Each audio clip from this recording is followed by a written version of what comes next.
Suaranya jelas nggak ya? Jelas sih, jelas. Ini soalnya hujan. Jelas. Oh iya.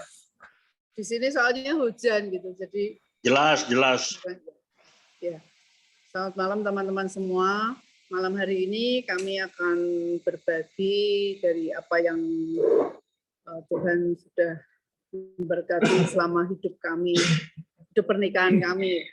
Ya, sebelum mulai kita sekali lagi berdoa ya. Bapak, kami ucap syukur dan terima kasih pada malam hari ini kami boleh bersama-sama kembali bersekutu dengan persekutuan yang indah ini Tuhan.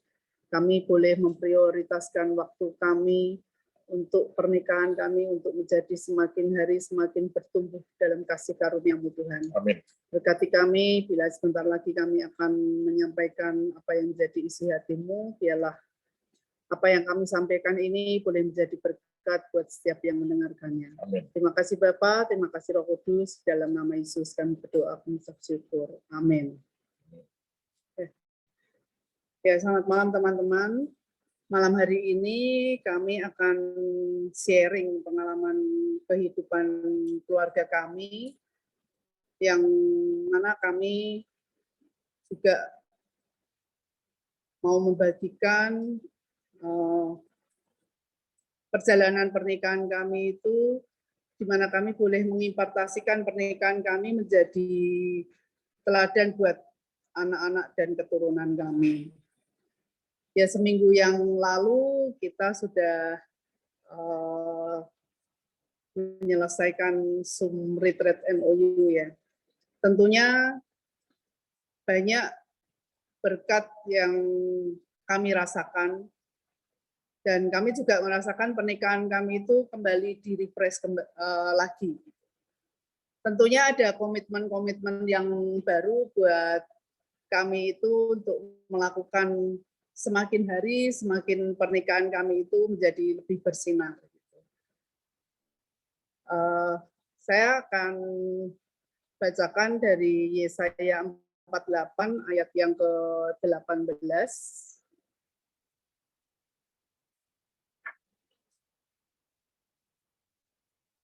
Demikian bunyinya. Sekiranya engkau memperhatikan perintah-perintahku, maka damai sejahteramu akan seperti sungai yang tidak pernah kering, dan kebahagiaanmu akan terus berlimpah seperti gelombang-gelombang laut yang tidak pernah berhenti.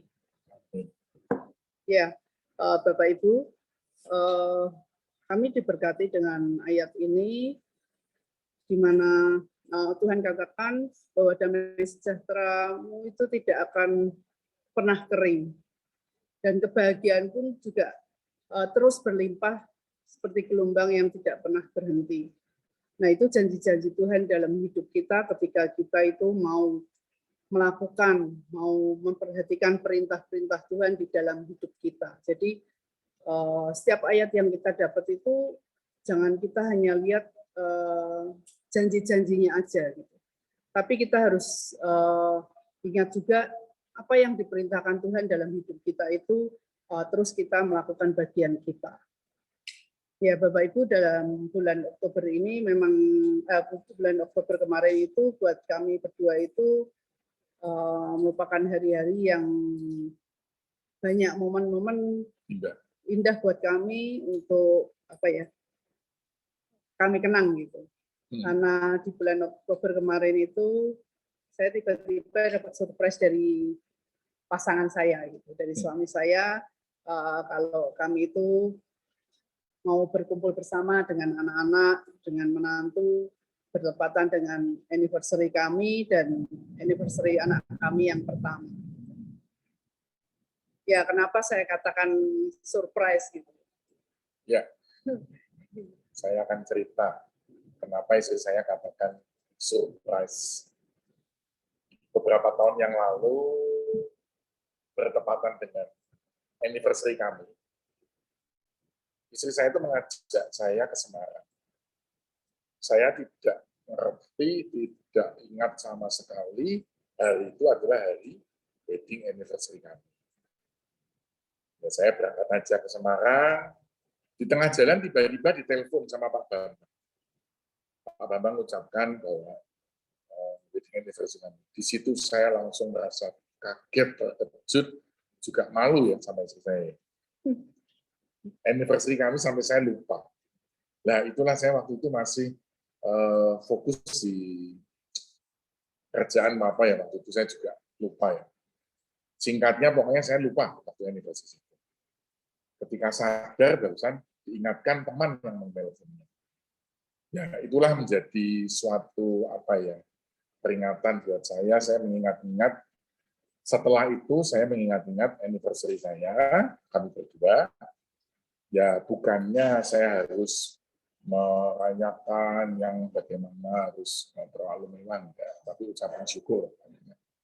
Tapi di tahun ini memang saya sudah jauh-jauh untuk prepare anniversary kami, kebetulan bertepatan dengan kami, maka kami sekeluarga mengumpul di suatu tempat supaya kami sebagai orang tua bisa mengimpartasikan keteladanan kehidupan keluarga kami untuk generasi keturunan kami. Ya, ketika kami boleh bersama-sama itu, saya merasakan momen yang indah karena ada kedekatan, ada kehangatan, hubungan antara baik saya, suami saya, dengan anak menantu. Kami bisa bercanda, bisa ngobrol santai untuk sesuatu yang tidak setiap hari kami lakukan gitu, karena selama ini pola kami itu kalau sudah kerja gitu sering lupa waktu gitu. Dan kebetulan juga anak kami yang sudah berkeluarga tidak satu kota dengan kami, jadi ketika sering telepon gitu ya yang diomongin lebih banyak ke pekerjaannya gitu. Tapi untuk sekedar ngobrol santai itu kalau kami tidak menyempatkan waktu atau momen-momen seperti ini juga nggak mungkin bisa terlaksana gitu. Sekalipun saya itu juga masih serumah dengan anak kami yang kedua, anak kami yang kecil itu, tapi seringkali kami sama-sama mempunyai kesibukan masing-masing gitu. Jadi waktu bersamaannya itu ya meskipun masih ada waktu yang bareng itu waktu makan siang, waktu makan malam, kami tetap bersama-sama gitu. Tapi ketika hubungan keluarga hangat itu rasanya waktu itu masih belum cukup gitu. Jadi kami masih pengen punya waktu yang banyak yang bisa berkomunikasi dengan anak-anak kami. Jadi saat kemarin kami punya kesempatan itu benar-benar dimanfaatkan, mempunyai waktu yang kualitas untuk boleh bersama-sama dengan keluarga. Jadi kami boleh merasakan ada damai sejahtera dan kebahagiaan yang tidak pernah terputus-putusnya. Ya, tadi yang dikatakan quality time ya. Jadi saya mulai belajar. Kami sekarang sudah punya menantu juga ya. Jadi harus kami ini mengupayakan sebagai orang tua. Kenapa? Sebabnya quality time itu penting sekali. Ketika kami kemarin bisa berkumpul, kami semua harus meninggalkan semua aktivitas. Artinya bukan tim total, enggak. Tapi kami fokus pada keluarga. Nah, di situ saya belajar bahwa Tuhan menghendaki bahwa generasi yang anak keturunan kita semua ini harus kita mewariskan apa? Kita mau impartasikan apa untuk mereka? Apakah cukup hanya kita ketemu seperlunya aja, tadi dikatakan dengan anak-anak yang sudah mulai dewasa semua, kami juga punya aktivitas. Jadi waktu yang ketemu biarpun yang kami lakukan untuk setiap hari itu belum cukup. Nah, di sini kami berdua sepakat untuk mengupayakan supaya keluarga kami itu mempunyai waktu quality time yang berkualitas, waktu yang berkualitas untuk khusus fokus pada keluarga. Ya, saya juga diingatkan dengan apa yang pernah disampaikan dengan Pak Bambang Kukumala itu tentang check dan recheck. Ya. Kami juga ingin ketika anniversary itu meminta anak menantu kami itu memberikan hadiah. Bukan hadiah yang mahal, bukan hadiah apa yang Ya, mereka harus memikirkan apa sih yang jadi kesukaan orang tua kami sampai bingung gitu. Saya hanya minta untuk memberikan kesan bagi kami sebagai orang tua apa yang menjadi kelebihan dan kekurangan saya sebagai mama dan suami saya sebagai papa gitu. Karena kami merasa dari orang-orang yang terdekatlah yang bisa memberikan penilaian yang paling jujur dan detail. Ya, ketika anak-anak kami boleh memberikan penilaian untuk hal-hal yang positif maupun yang negatif itu kekurangan kami boleh bersyukur. Melalui komunitas MOU ini kami merasakan ada progres yang semakin baik dalam pernikahan kami berdua. Ada hal-hal positif yang kami boleh rasakan karena anak-anak merasa kami sebagai orang tua itu masih mau memperhatikan mereka, mau membagikan ilmu, mau membagikan pengalaman, dan mau mengajarkan nilai-nilai yang benar di dalam keluarga. Dan boleh bergumul baik dalam kondisi yang diberkati maupun dalam kondisi yang sedang menghadapi permasalahan pun kami tetap belajar bersyukur. Ya, saat kami ikut MOU itu dulu usia pernikahan kami itu baru 15 tahun. Jadi kalau kami boleh mereview perjalanan pernikahan keluarga kami itu tentu banyak sekali kemenangan-kemenangan yang kami rasakan sampai di usia 28 tahun pernikahan kami. Dan tentunya kami tidak mau berhenti sebatas kami berdua sebagai suami dan istri berhenti di sini aja, tapi kami terus mau berlanjut untuk menjadi berkat buat generasi anak cucu kami. Seperti visi MOU membangun keluarga, melahirkan generasi mulia. Ya, bukan berarti setelah kita ikut MOU sampai hari ini mulus-mulus terus gitu. Ketika kami menghadapi perbedaan pandangan gitu, kami belajar untuk mengkomunikasikan dengan baik supaya kami tidak berfokus lagi dengan konflik kami hadapi berdua gitu. Tapi hari-hari ini kami lebih bagaimana kami boleh mengimpartasikan perilaku kehidupan keseharian kami itu di dalam keluarga. Ya. Jadi kami berdua harus mempraktekkan diri kami untuk membekali keluarga anak kami yang sebentar lagi kami juga akan dikaruniai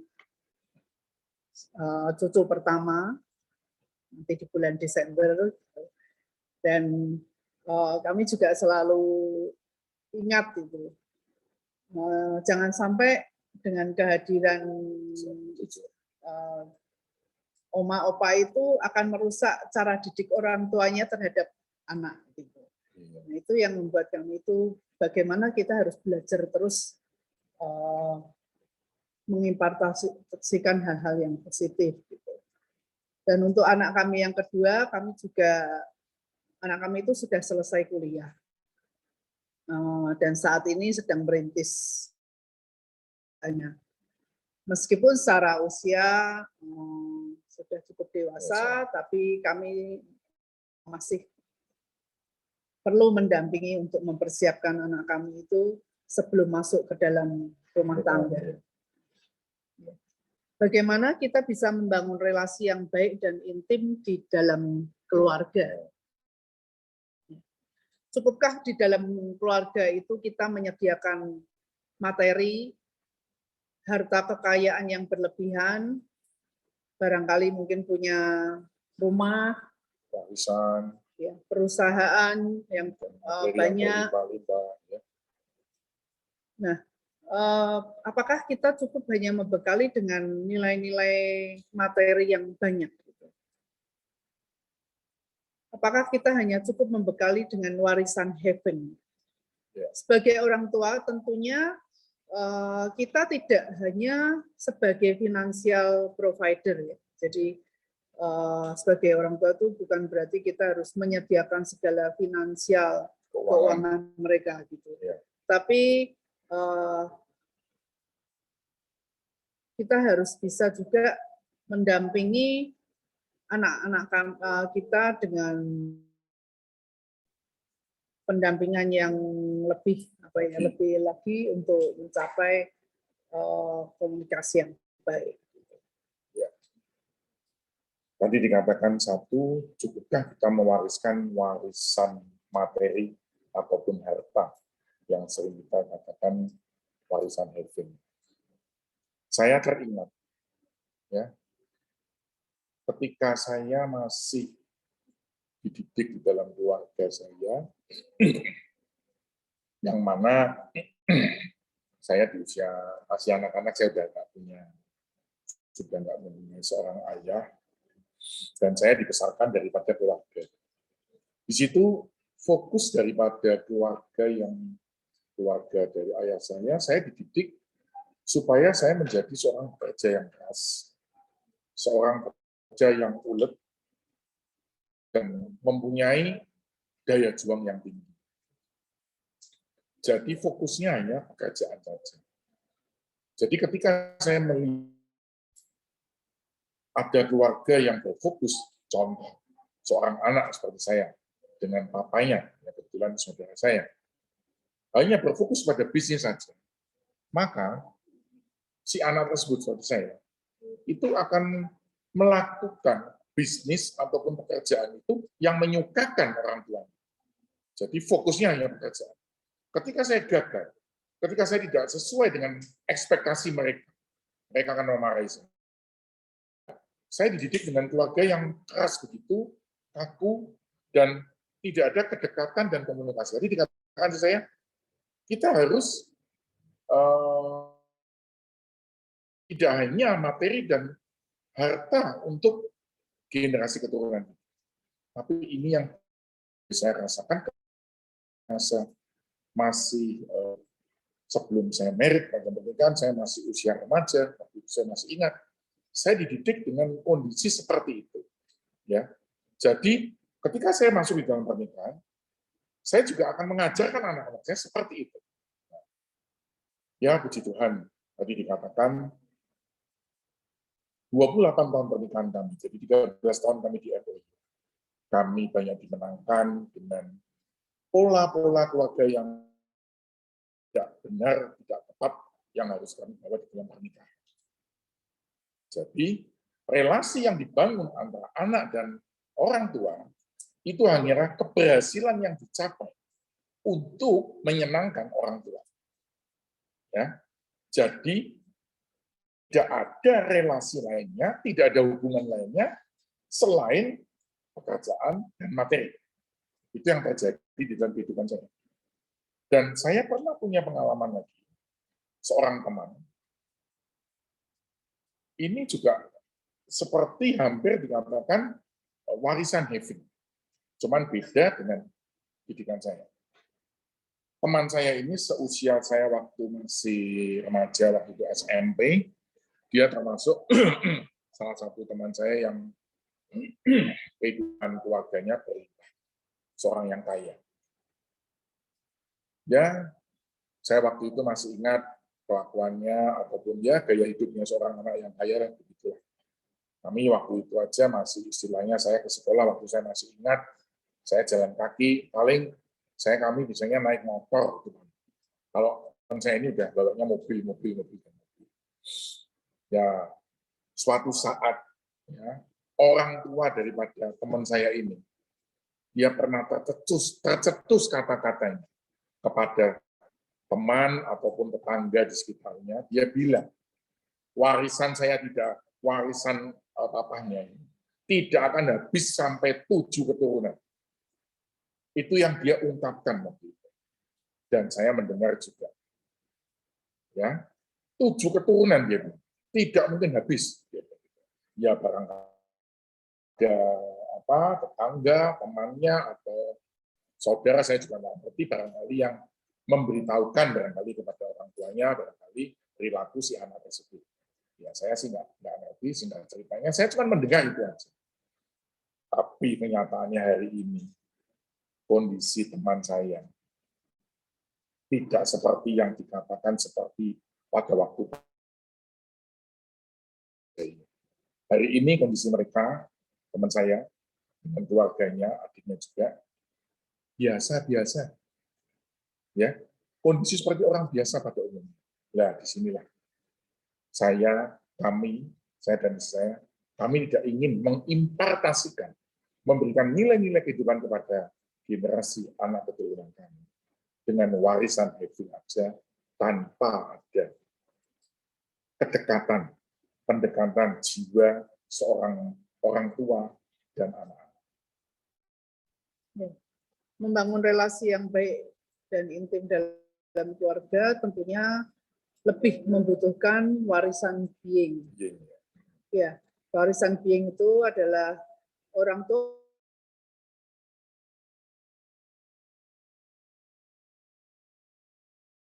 bagi anak-anak. Ya. Orang tua adalah tempat di mana pertama kali anak-anak bisa berbagi, bisa bertemu, bisa bercerita dengan orang tuanya. Jadi kita sebagai orang tua itu adalah penyedia jiwa untuk anak-anak. Ketika anak-anak berani datang kepada orang tua, dalam kondisi orang tua juga harus siap ya. Ketika suatu saat misalnya anak itu pernah bersalah ataupun gagal, ya orang tua harus belajar mengerti, harus belajar memberi bimbingan, ya, dan mengarahkan untuk kembali ke jalan Tuhan. Orang tua bisa menjadi teman curhat bagi anak-anak tanpa anak itu merasa takut atau tutup-tutupi. Meskipun anak-anak dalam menghadapi masalah belum terselesaikan, tapi bagaimana kita bisa menjadi pengayom buat anak-anak sehingga anak-anak boleh merasakan ada damai sejahtera, ada ketenangan, dan kita juga ajarkan mereka berdoa, untuk baca firman, dan menanamkan nilai-nilai iman kita itu harus kita lakukan terus-menerus. Ya, kalau bilang bagaimana kita harus menanamkan nilai-nilai dalam hal baca firman gitu. Ya, anak saya aja memang awalnya kami itu pernah punya grup gitu. Pernah punya grup untuk baca firman. Ya, lama-lama jadi enggak konsisten, kadang baca, kadang enggak gitu. Kadang anak sendiri memang disuruh sama orang tuanya itu enggak gampang, tapi saya harus berusaha untuk mengingatkan gitu. Tapi kemarin beberapa hari yang waktu saya juga kembali mengingatkan, terutama anak saya yang kedua ini, kalau masih suka bolong-bolong baca firman, saya bilang kamu tuh hidup diberkati, untuk mulai usaha juga sudah mulai jalan, tapi harus selalu ingat untuk terus mengenal bergaul karib dengan Tuhan. Ya, saya minta buku malah untuk bantu anak saya itu masukkan di grup ABA gitu, supaya dia juga lebih rajin, lebih giat untuk baca firman gitu. Dan kami merasakan generasi keturunan kami itu harus terus kita itu memberikan hati kita itu untuk menyediakan jiwa bagi anak-anak. Dan kami juga harus masih banyak belajar untuk mengupayakan itu tidak mudah gitu. Sebagai suami istri aja kita bisa belajar terus memberikan kunci hati kita melalui Mehat Boni. Nah, tentunya kita juga bisa memberikan kunci hati kita itu kepada anak-anak kita, gitu, supaya kita itu tahu setiap pikiran, perasaan dari anak-anak kita itu apa yang diharapkan dari mereka, untuk kita itu bisa mendampingi mereka dengan baik. Ya. Ya, yang warisan yang sekarang yang harus kita tanamkan ke anak-anak kita adalah kita sebagai orang tua harus menyediakan jiwa. Ya. Memang tidak mudah ya. Kadang itu harus kita siap, baik emosi, baik kesiapan kita, kesabaran, ya, ego. Seperti saya ini orangnya tipikal orang emosional, ya, maunya fokusnya langsung ke tujuan selesai. Ya. Jadi nggak sabar lah. Tapi di dalam hari-hari ini, ketika kami mulai mengalami warisan apa yang harus kami siapkan, impartasikan untuk anak keturunan kita, kami mulai belajar. Ya. Tadi katakan seperti pernah kita mengikuti Heart for You itu kan kunci hati pasangan kita harus kita berikan kepada pasangan kita supaya mereka boleh mengerti. Gitu kan? Begitu juga kita dengan anak-anak kita. Di sini saya juga mau belajar memberikan jiwa. Artinya kami sebagai orang tua siap mendampingi, pendampingan untuk mereka. Ya, saya juga punya beberapa waktu lalu saya punya pengalaman. Anak kami ini mendatangkan spare part dari China. Ya, singkat cerita, ketika spare part itu datang, dipasang, disetting ke mesin, akhirnya trouble. Dan singkat cerita, akhirnya dia mengorder lagi satu set dari China. Ketika dia mengorder dari China, tersebut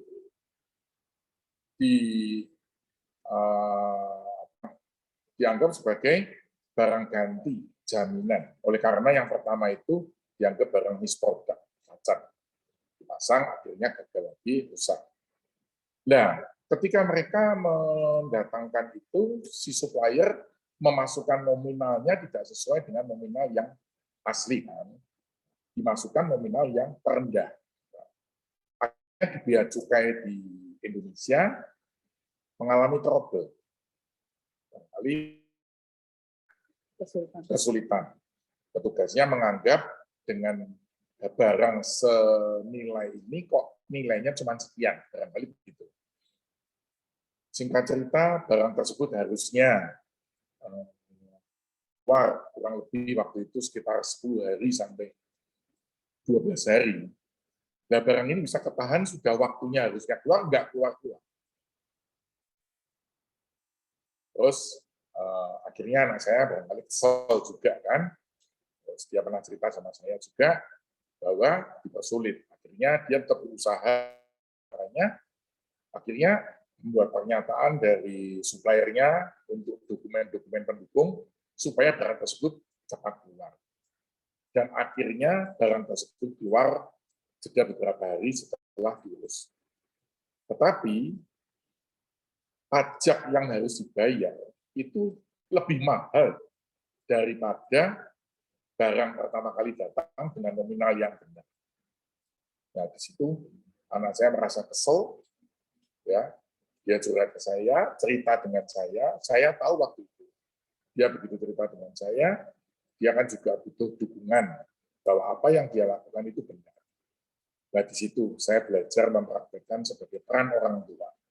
Ya, saya cuma ngomong ke dia, memang kondisi kita kenyataan di lapangan dengan apa yang kita bayangkan itu belum tentu. Nah, disinilah peran sebagai orang tua.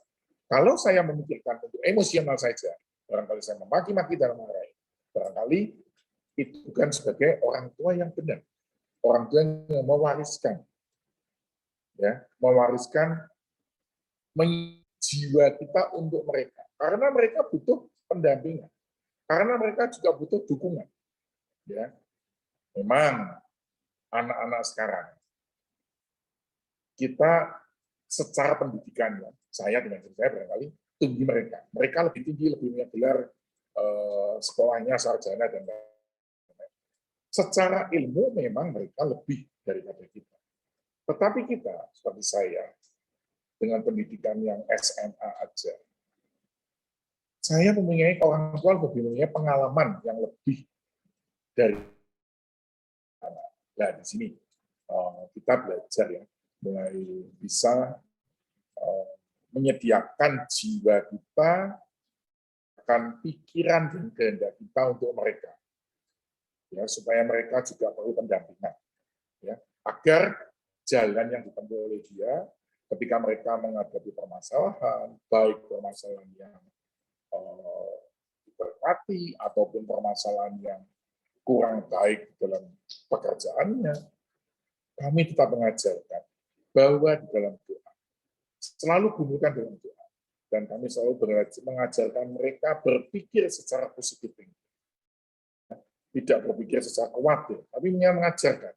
Biarpun nanti dikatakan saya, kondisinya masih belum pulih, masih belum beres, tapi ketika kita mau besar kepada Tuhan, ada damai sejahtera dalam hati. Ya itulah yang membuat bisa mendorong kita lebih semangat, ya, karena kita percaya apa yang kita gumulkan Tuhan pasti dengar. Ya. Ya, saya bersyukur kalau suami saya ketika menghadapi situasi, kadang anak saya mungkin butuh dukungan untuk sekedar cerita gitu aja, tapi suami saya tidak menyalahkan. Kalau mungkin dihitung dari untung rugi, kalau dulunya ya mungkin bisa marah gitu, dia pasti mikir kok bisa begini, kok bisa jadi lebih mahal, malah jadi rugi gitu. Tapi ya puji Tuhan, semua itu proses gitu. Karena tanpa sadar kami itu juga masih sering menuntut anak kami itu untuk melakukan apa yang kami mau gitu. Ya. Tapi Tuhan menegur kami untuk kami belajar apa yang Tuhan mau.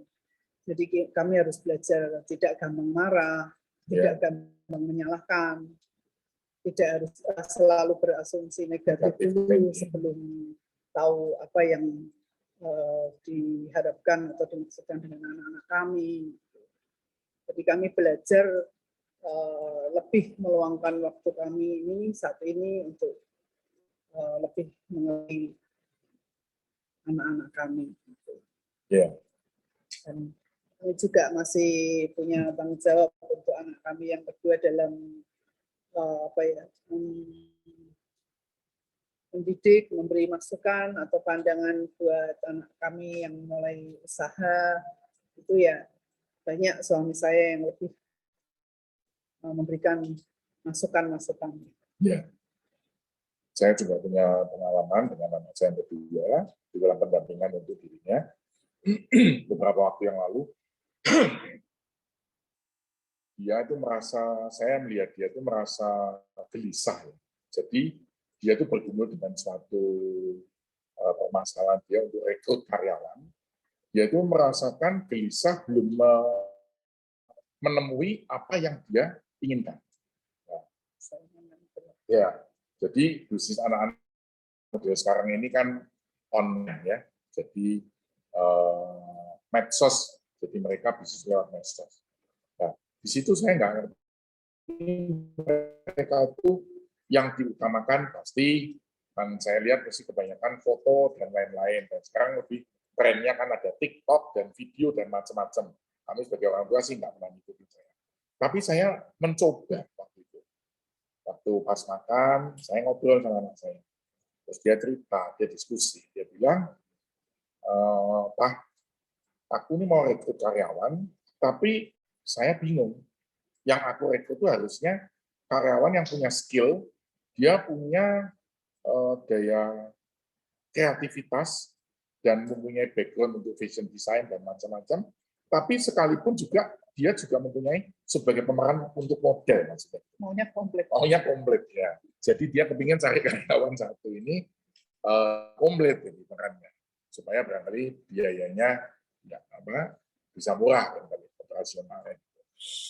Terus dia bilang yang ada ini Pak, sudah saya seleksi beberapa, ada satu ini menurut saya bagus. Saya lihat pengalaman kerjanya, hasilnya daripada presentasenya, terus langkah-langkah ke depannya ya. Wawancara itu kan menentukan.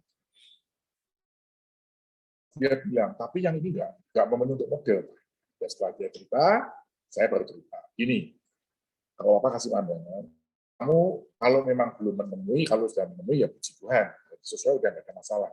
Kalau belum menemui berarti kamu harus memutuskan kan, jadi mau rekrut atau enggak, gitu kan? Nah, saya beritahu, kamu kalau mau cari orang yang punya skill, kreativitas dan mempunyai seperti yang kamu inginkan pasti nggak ada. Ya, ini yang kamu dapatkan. Kalau saya bilang, ini kalau sudah mempunyai skill, fashion design dan lain-lain, dan kamu lihat itu sudah lumayan istilahnya. Saya bilang kamu mending rekrut. Masalah model, saya bilang kamu nanti cari model lagi. Ya, kalau memang harus biaya lebih mahal, ya nggak apa-apa, udah jalani aja. Kadang-kadang apa yang kamu putuskan itu belum tentu yang kamu pikirkan itu benar. Udah jalani dulu. Kamu rekrut dulu orang ini, kamu coba dulu percobaan, nanti kamu lihat hasilnya. Benar. Anak saya mendengar dia mau menerima masukan saya. Saya cuma ngomong gitu, saya nggak menolak, harus gini enggak. Saya kasih pandangan. Nah, ketika dia menerima pandangan dari bapaknya, dia terus memutuskan, oke, dia rekrut. Puji Tuhan, akhirnya mereka direkrut. Dia bisa ngomong saya benar, wah Pak, benar, ternyata benar, maksimal itu orangnya. Saya kemarin dia kan ada pemotretan di luar dan mana, dia itu puas dengan apa yang dikerjakan. Nah, saya bilang makanya dicoba dulu, yang lebih baik lagi. Kamu percaya nggak? Ini suatu anugerah dari Tuhan. Gumulkan dengan Tuhan yang kamu dapatkan. Nah, disitulah saya cerita sama istri saya. Nah, disinilah kami boleh praktek sebagai orang tua. Kami menyediakan jiwa. Saya cuma mendengar aja apa yang dia mau katakan. Ya, saya nggak harus nunggu dia harus. Cuma saya kasih gambaran, saya kasih pandangan pada dia. Kalau ini kamu lakukan, ini hasilnya begini, resikonya begini. Kalau yang ini kamu lakukan begini. Ya, kamu yang memilih. Nah, disinilah peran orang tua benar-benar sangat dibutuhkan anak. Dan saya juga mengucap syukur.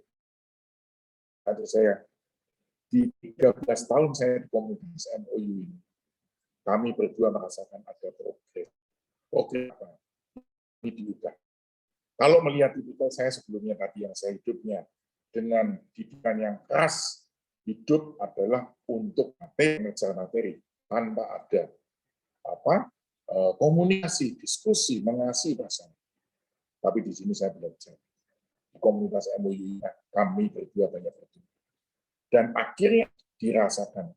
Anak-anak itu boleh merasakan dampak daripada perubahan. Ya, tadi dikatakan anak saya memberikan ketika menantu anak saya berdua, dia ngomong, kami ini ada orang tua yang kata saya perhatian. Baik pada anak-anak maupun pada menantu kami tidak membedakan. Dan kami juga mengajarkan perkataan firman. Saya mengajarkan ke anak-anak positive thinking, percaya kalau memang Tuhan di sisi kita, pasti Tuhan membantu. Saya selalu mengajarkan, kamu harus positive thinking, harus perkatakan kehidupan, ya, dan hiduplah selalu mengandalkan Tuhan di dalam segala pergumulan kehidupan. Dan saya selalu mengatakan, kamu harus bersyukur sampai hari ini kamu bisa. Ini adalah karena kasih karunia Tuhan. Ya, selain kelebihan tentunya masih ada kekurangan. Sedangkan kekurangan kami berdua itu anak-anak tuh merasa kami masih suka memaksa kehendak kami dengan pandangan kami sendiri. Nah, dari itu kami juga mau belajar untuk memberi ruang, memberi kesempatan bagi anak-anak. Kami juga mau belajar untuk lebih bijaksana dari hal-hal yang bukan prinsip itu, tidak harus sesuai dengan apa yang kami mau. Ya, kami berharap anak-anak boleh mengadopsi keteladanan dari orang tua, sedangkan kami juga menerima kekurangan dari apa yang memang sudah mereka sampaikan. Kami tidak marah, kami tidak jengkel, tapi dengan kerendahan hati kami berkomitmen ke depan kami akan belajar berubah. Karena kami percaya bahwa hikmat dari Tuhan itu akan merubah hidup, mengarahkan kami untuk menjadi lebih baik dan lebih berkenan di hati Tuhan. Kalau kami mau belajar dengan hati, dengan kasih, pasti ada kedamaian. Ya, ketika kami cari tema ini ya, bukan berarti kami itu sudah sempurna. Bukan kami semua sudah berhasil, enggak. Justru karena kami punya kerinduan untuk mencapai goalnya ini, kami itu mau berjalan bersama, dan kami ingin punya satu komitmen untuk mencapai goalnya ini, dengan minta kekuatan dari Tuhan. Kami percaya Tuhan akan mampukan untuk kami bisa mencapai rancangan dalam keluarga kita. Nah, itulah apa yang bisa kami sampaikan ketika kami belajar melakukan semua itu. Kami belajar dari Amsal untuk menjaga hati dalam segala kewaspadaan, karena disitulah akan terpancar kehidupan. Jadi kami belajar untuk menekan emosi kami. Kita harus belajar banyak mendengar, lambat bicara. Ya, saya yang tadinya orangnya emosional, saya belajar menekan emosional supaya tidak meledak-ledak. Dan saya juga, kami belajar sebagai orang tua tidak mudah terpancing dengan kemarahan. Ya, kadang-kadang melihat permasalahan itu barangkali kok terjadi lagi lah. Disitulah kami itu diuji. Ya. Hati kita, jiwa kita diuji. Kita harus bisa lapang dada. Jangan mudah terpancing dengan kemarahan dan tidak menyalahkan. Ketika kita sebagai orang tua menjudge kepada anak-anak, menyalahkan pada mereka, akhirnya mereka tidak. Ketika mereka menghadapi permasalahan, bukan mereka mencari kita. Tadi dikatakan kunci hati, seperti My Heart For You. Mereka tidak mencari teman di mana harus curhat. Ya. Nah, disitulah kita mau belajar terus. Biarlah kita sebagai orang tua, anak-anak kita, generasi keturunan kita, barangkali kalau Tuhan izinkan sampai ke cucu kita, mereka boleh melihat orang tua mereka. Orang tuanya adalah yang bisa mengayomi, yang bisa memberikan pandangan yang benar, sesuai dengan firman Tuhan. Itulah yang bisa kami bagikan malam hari ini. Semoga bisa menjadi berkat buat teman-teman semua. Sebagai penutup, saya akan bacakan 2 Korintus 2 ayat 14. Tetapi syukur bagi Allah yang dalam Kristus selalu membawa kami ke jalan kemenangannya. Dengan perantara kami, Ia menyebarkan keharuman pengenalan akan Dia di mana-mana. Amin. Mari kita berdoa. Yuk kita